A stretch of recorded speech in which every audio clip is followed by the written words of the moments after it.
Rebonjour. Alors aujourd'hui, je prends même une pause goûter, exceptionnellement, pour faire une vidéo vite fait euh, à l'investisseur français parce que j'ai reçu des questions à la suite de ma vidéo précédente, des questions qui, du reste, sont légitimes et auxquelles il m'a paru bon de répondre en faisant une vidéo. Et notamment, il y a une question qui dit, bon Serge, c'est très intéressant ce que vous racontez, mais on ne comprend pas vraiment c'est quoi le produit de l'investisseur français. À la suite de votre dernière vidéo, on pensait qu'on comprenait, mais là on comprend plus, donc peut-être que vous pourriez préciser ce qu'est le produit de l'investisseur français. On se demande même en réalité s'il y a un produit à l'investisseur français. Alors oui, j'ai une bonne nouvelle pour vous. Il y a un produit à l'investisseur français, c'est extraordinaire. Et c'est vrai que j'étais pas clair dans ma vidéo précédente sur ce point. Et merci de m'avoir envoyé vos questions pour que je puisse vous expliquer ce qu'est le produit de l'investisseur français. Alors, pardonnez-moi, je suis un peu en improvisation là dans la vidéo, donc si c'est pas très clair, excusez-moi, mais je vais essayer de faire de mon mieux pour vous expliquer réellement ce qu'est le produit de l'investisseur français, et quelle est sa valeur pour vous. Alors, déjà, ce produit a une histoire.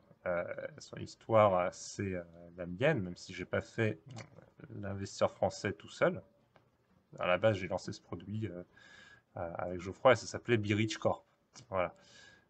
Donc, mon histoire, j'ai passé l'essentiel de ma jeunesse, hein, quasiment la moitié de ma vie, hein, à mon âge actuel, dans une cité, dans la pauvreté, donc une cité qui s'appelait Galion 3000 à Aulnay-sous-Bois. Et voilà, je ne vivais pas dans l'opulence dans cette cité où du reste j'étais le seul blanc, voilà, c'est anecdotique, hein. Et il y avait une réputation dans cette cité, c'est que c'était la pire cité de France. Voilà, je viens d'une famille d'émigrés et voilà, il y avait toujours une problématique dans ma vie, c'était le manque d'argent pendant très longtemps. Et donc je me suis toujours intéressé à bah, comment je pouvais gagner de l'argent. Alors, des fois on a un peu de chance, on en trouve par terre, mais ça arrive pas toujours. Voilà. Donc voilà, dans ces cas-là, on cherche une solution un petit peu plus durable. Voilà. Alors qu'est-ce que j'ai fait? Bah, j'ai principalement, on va dire pour résumer, j'ai écouté mes parents, j'ai fait des études, j'ai travaillé quoi, divers types de travail, hein. Voilà. Seulement, où je faisais mes études, je me suis rendu compte qu'il y avait un problème, quoi, à un moment. C'est-à-dire, par exemple, vous sortez de Polytechnique, Centrale, Supélec, HEC, même si vous faites des études commerciales, et ce que vous avez à la sortie, c'est un salaire qui est à peine supérieur à 2000 euros net par mois. Voilà, il faut que vous payiez, je sais pas, vos loyers, vos crédits, etc. Et à la fin, en fait, il vous reste plus grand-chose et en fait, vous vous sentez pas spécialement riche, quoi. Moi, du coup, j'avais anticipé un peu ce problème et j'ai commencé à chercher des solutions. Alors, comme je n'avais pas trop d'idées, ce que j'ai regardé à cette époque-là, qui est l'homme le plus riche du monde? Et la réponse à l'époque, c'était Warren Buffett. Donc, coup de peau, j'ai pu regarder ce que faisait Warren Buffett. Et c'était remarquable parce qu'en fait, Warren Buffett, il est investisseur. Tout le monde sait que c'est un investisseur. Il a la réputation d'être le meilleur investisseur au monde. Et bon, c'est très probable qu'il est parmi les meilleurs investisseurs au monde, si ce n'est effectivement le meilleur investisseur au monde. Et du coup, un investisseur, c'est quoi? C'est quelqu'un qui a de l'argent et l'argent, il travaille pour lui, quoi. C'est-à-dire, lui, il va pas au travail, limite s'il veut. Il y va quand même parce qu'il aime ça. Mais s'il veut, il va pas au travail. Et le type, en une seconde, il gagne plus que n'importe qui en un an, quoi, quasiment. Enfin, je caricature, mais n'importe quel travailleur, quasiment, vous prenez en une seconde, Warren Buffett, il fait plus d'argent que lui, quoi. C'est un truc de dingue. Donc là, je me suis dit, tiens, ce type-là, il est quand même intéressant et je voudrais bien comprendre ce qu'il fait parce que là, il y a un truc qui va pas. Moi, j'essaye de résoudre des problèmes de maths qui sont compliqués et qui en plus ont l'air de servir à rien. Et lui, bon, il, il fait rien, il fait de l'argent. Bon, je caricature, mais avec cette idée-là que je suis parti, en fait. Et du coup, j'ai passé ma vie, si je puis dire, ensuite, à faire le reverse engineering de Warren Buffett. Alors, en plus, c'était intéressant parce que quand il était jeune, il faisait des rendements qui sont supérieurs à ce qu'il faisait quand il était plus âgé. C'est-à-dire, il est passé d'un rendement de 38% par an à un rendement de 20% par an. En même temps, il vous raconte que là, avec les connaissances qu'il a, s'il devait gérer un petit portefeuille, il ferait facile 50% par an. Donc vous dites, putain, ce type, c'est un monstre. Je veux dire, 50% par an pendant 10 ans, vous partez d'un certain patrimoine, même 10 000 euros, vous allez avoir un truc genre 570 000 euros en 10 ans, en partant de 10 000 euros, en faisant rien.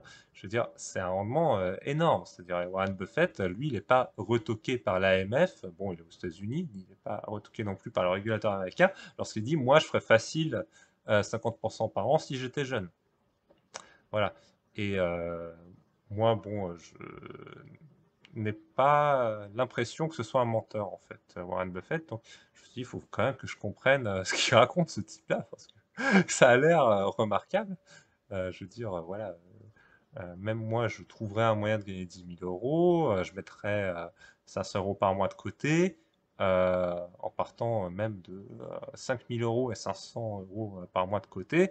D'ici 35 ans, je serais millionnaire facile, hein, si je comprends ce que ce mec il fait en fait. Du coup, voilà, moi ce que j'ai essayé de faire, et je pense avoir réussi dans une certaine mesure, c'est comprendre ce qu'il fait et comment moi je peux le faire. Donc j'ai étudié toutes les techniques d'investissement qu'il a utilisées quand il était jeune, quand il était moins jeune. J'ai étudié aussi d'autres investisseurs pour voir ce qu'on pouvait faire d'autre. J'ai étudié plein de choses et finalement ce que je peux vous dire, c'est que on pouvait avoir toutes les réponses à tout juste en étudiant Warren Buffett correctement. C'est-à-dire, je me suis beaucoup égaré en chemin. Je fais beaucoup d'essais sur d'autres méthodes d'investissement. Alors qu'en fait, il y avait déjà tout devant moi quand j'ai commencé ma carrière d'investisseur juste en lisant les lettres de Warren Buffett. En fait, il y a tout ce qu'il faut dedans. Mais le truc, c'est que quand vous lisez ces lettres la première fois, la deuxième fois, la troisième fois, vous comprenez pas vraiment ce qu'il fait. Il n'y a pas moyen. Vous êtes obligé de mettre les mains dans le cambouis, de vous taper tout le travail et tout ça pour finalement comprendre ce qu'il raconte dans les lettres. Et donc c'est un truc hyper douloureux. Je veux dire, moi j'ai passé 2 décennies dans ma vie à essayer de comprendre ce que dit Warren Buffett dans ses lettres. Alors tout le monde dit qu'il a lu ses lettres.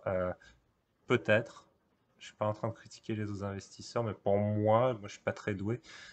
Voilà, il m'a fallu plusieurs décennies pour comprendre ce qui est marqué dans la lettre, alors que ça semble clair du premier coup d'œil. Voilà, acheter des sociétés de qualité à des prix ridicules, vous serez riche. Voilà, mais on peut aussi faire du Ben Graham, on peut aussi faire ce que je faisais dans le Buffett Partnership, voilà les lettres du Buffett Partnership, vous avez toutes ces méthodes d'investissement, jouer avec tout ça.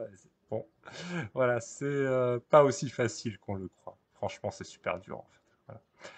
Et la valeur ajoutée de l'investisseur français, c'est de pouvoir vous expliquer simplement en fait ce travail de 20 ans que j'ai fait. En plus, j'ai payé des formations dans plein de domaines qui sont connexes à l'investissement, le business, le marketing, tout ça, euh, pour essayer de comprendre en fait toutes ces choses-là dans leur aspect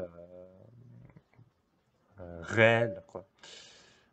Donc voilà, le produit de l'investisseur français, c'est de dire, enfin voilà, moi, je suis Serge Benetti, je suis pas Warren Buffett, je ne cherche pas forcément à faire 100 milliards de dollars, mais même si je suis 10 000 fois moins doué que Warren Buffett, qui est un véritable génie, je peux me faire 10 millions de dollars. Voilà. Et si je me fais, moi, Serge Benetti, 10 millions de dollars, franchement, ça va aller, parce que de toute façon, moi, je viens de le citer, et j'ai pas besoin de grand-chose. Voilà. Euh, donc, l'idée géniale de ma vie, entre guillemets, c'était celle-là. Et ensuite, c'était une histoire de voir comment est-ce que je peux arriver à ce résultat, voire mieux que ce résultat. Parce que quand on a les moyens de faire mieux et qu'on se fait plaisir dans son travail, là, ça peut valoir le coup de faire mieux. En fait, justement, si vous vous amusez dans ce que vous faites, finalement, vous allez peut-être dépasser vos objectifs en plus en apprenant des choses fascinantes. Voilà, moi aujourd'hui, grâce à ce que j'ai fait, je suis passionné de business. J'aime bien l'investissement, mais je suis pas forcément passionné d'investissement. Je suis beaucoup plus passionné de business que d'investissement. J'aime bien les gestions de boîtes. J'aime bien regarder ce que font aussi les investisseurs activistes, des trucs comme ça. Ce que font les patrons de boîtes, de bonnes boîtes. C'est ça qui me passionne vraiment dans le business et l'investissement, qui sont deux domaines extrêmement liés et extrêmement connexes. Voilà, il y a des gens qui disent qu'on peut faire de l'investissement sans faire du business. Warren Buffett, il dit non, business et investissement ça va ensemble. Il faut vraiment étudier les deux, quoi. Et j'ai mis beaucoup de temps à comprendre ce que ça voulait dire étudier les deux. Donc en plus, voilà, je me suis lancé un petit peu dans le business. J'ai fait plusieurs business sur le terrain pour voir comment ça se passe. Je suis allé consulter dans d'autres business. Donc finalement, ça donne des expériences de vie intéressantes. Je suis pas juste en train de lire des rapports annuels. Et je comprends ce qui a marqué dans un rapport annuel par rapport à un vécu sur le terrain. Donc, c'est ça la plus-value du service de l'ASA français. Alors, notre produit, grosso modo, c'est quoi? C'est d'abord, en fait, vous devez faire un budget d'investissement pour démarrer. Exactement comme vous vous lancez dans un business normal, au début, vous devez faire un budget, c'est-à-dire euh, un business plan. Voilà. Un business plan, c'est de dire, voilà ma valeur ajoutée, voilà mon objectif dans 10 ans, par exemple, voilà mon objectif dans 20 ans, et voilà comment je vais atteindre cet objectif. En investissement, l'investissement, c'est une entreprise comme les autres. Vous cherchez à avoir un patrimoine qui peut être de 1 million d'euros, par exemple, ben, vous devez savoir comment vous allez faire pour vous faire 1 million d'euros en investissant, à partir, par exemple, d'un budget de 10 000 euros, d'accord? Et d'une épargne mensuelle. Voilà. Si vous savez pas ça, franchement, vous savez rien à faire en investissement. C'est-à-dire, si vous n'avez pas euh, un budget que vous avez alloué à vos investissements, aussi bien un budget de départ qu'un budget d'épargne mensuelle, vous n'arriverez jamais à atteindre le moindre objectif en investissement. L'investissement, c'est tout bête. En réalité, c'est une discipline business, quoi. C'est faut que j'ai des actions qui soient mises en place. Il faut que ces actions, elles donnent un certain résultat. Et à la fin, il faut que j'ai un certain patrimoine. Voilà. C'est comme tous les autres business, hein. Si vous échouez dans votre business, par exemple, ou si vous n'avez pas les résultats escomptés dans votre business, c'est que les actions que vous avez prévues dans votre business plan et que vous avez mises en place ou pas mis en place, euh, soit elles ne fonctionnent pas, soit en fait elles ne sont pas faites. Donc voilà, en investissement, c'est plus simple qu'en business. C'est vous avez un budget initial que vous investissez et chaque mois vous avez un budget qui arrive à investir. Vous investissez, au bout d'un certain temps, vous avez un certain patrimoine. Voilà. Ça peut être 1 million, ça peut être 10 millions, ça peut être 100 milliards comme chez Warren Buffett, mais vous avez toujours un résultat. Des fois, ça marche très très bien, des fois, ça marche moins bien. Dans ce cas, il faut ajuster. Vraiment comme dans n'importe quel business, hein. L'investissement n'a rien de différent par rapport à n'importe quel business. Voilà. Ça, c'est la première étape. Si ça, vous n'avez pas, on peut rien faire pour vous. Ensuite, la deuxième étape, c'est la sélection d'investissements qui vous correspondent, avec lesquels vous, vous êtes à l'aise. Voilà. Euh, vous n'êtes pas moi, vous n'êtes pas obligé d'être à l'aise avec les mêmes investissements que moi, vous n'êtes pas obligé de faire les mêmes succès que moi, et vous n'êtes pas obligé de faire les mêmes erreurs que moi. Voilà. C'est vous définissez des investissements avec lesquels vous êtes à l'aise et ensuite vous définissez une vraie stratégie d'investissement dont vous ne dévierez jamais et qui va marcher par design. Alors ça, c'est un travail à faire. Si vous ne l'avez pas fait et que vous essayez un peu tout, en fait, c'est comme si vous faites rien, c'est le bordel. C'est compliqué. Bon, si vous avez un peu de chance, vous allez quand même faire 20% par an parce que tout est en train de monter un peu comme ça se passe peut-être depuis 2009 pour beaucoup d'entre nous. Et je ne m'exclus pas forcément du lot, je veux dire, j'ai eu énormément de chance dans ma vie d'investisseur sur beaucoup d'investissements, donc je ne suis pas en train de me jeter des fleurs, je constate simplement qu'il y a la chance, c'est une chose, et il y a le savoir-faire, c'est une autre chose. Voilà. Et peut-être que dans les décennies qui viennent, le savoir-faire pourra prendre le pas sur la chance. Et justement, ce que je viens de vous dire, là, les étapes pour faire un vrai business d'investissement, alors c'est pas forcément une entreprise structurée, c'est pas forcément une holding, c'est juste votre patrimoine, mais c'est une entreprise d'investissement. Si vous n'avez pas structuré votre entreprise d'investissement, ça ne marchera jamais en fait. Voilà, parce que en fait la mécanique de l'investissement, c'est d'avoir de l'argent qui travaille à votre place. Donc si vous ne mettez pas d'argent au départ, il n'y aura pas d'argent qui travaillera à votre place. Et si vous n'alimentez pas la machine, il n'y aura pas plus d'argent qui travaillera à votre place. Et l'effet boule de neige qui a permis à Warren Buffett d'amasser 100 milliards en faisant de l'investissement ne pourra pas se mettre en place. Voilà. Moi, je ne cherche pas à avoir une boule de neige à 100 milliards, ce n'est pas mon but. Bon, si j'y arrive, tant mieux, je m'en fous en fait, ce n'est pas la question. Mais en tout cas, il faut avoir ce canevas de travail pour arriver à vos objectifs. Donc, le produit de l'investisseur français, c'est ça. Enfin, d'ailleurs, c'était aussi euh, le produit de Berich Corp. Et la plupart des choses qu'on a publiées gratuitement à l'investisseur français, hein, dans la section publication gratuite, elles racontent ça. Simplement, euh, lorsque vous êtes accompagné dans votre démarche, vous avez peut-être envie d'avoir une perspective extérieure pour savoir si vous faites bien les choses, quelqu'un qui vous pose des questions pour que vous arriviez à être vous très bien dans votre démarche d'investissement. C'est tout.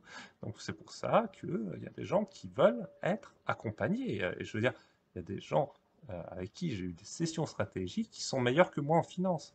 Je suis très sérieux, il y a des gens qui sont sacrément solides, hein. Il y a des gens, on se demande pourquoi ils m'appellent, honnêtement. Mais ils disent non, non, on pense que vous, vous avez une bonne perspective dans vos analyses. Nous, on pense que vous, vraiment, vous délivrez une valeur inestimable gratuitement.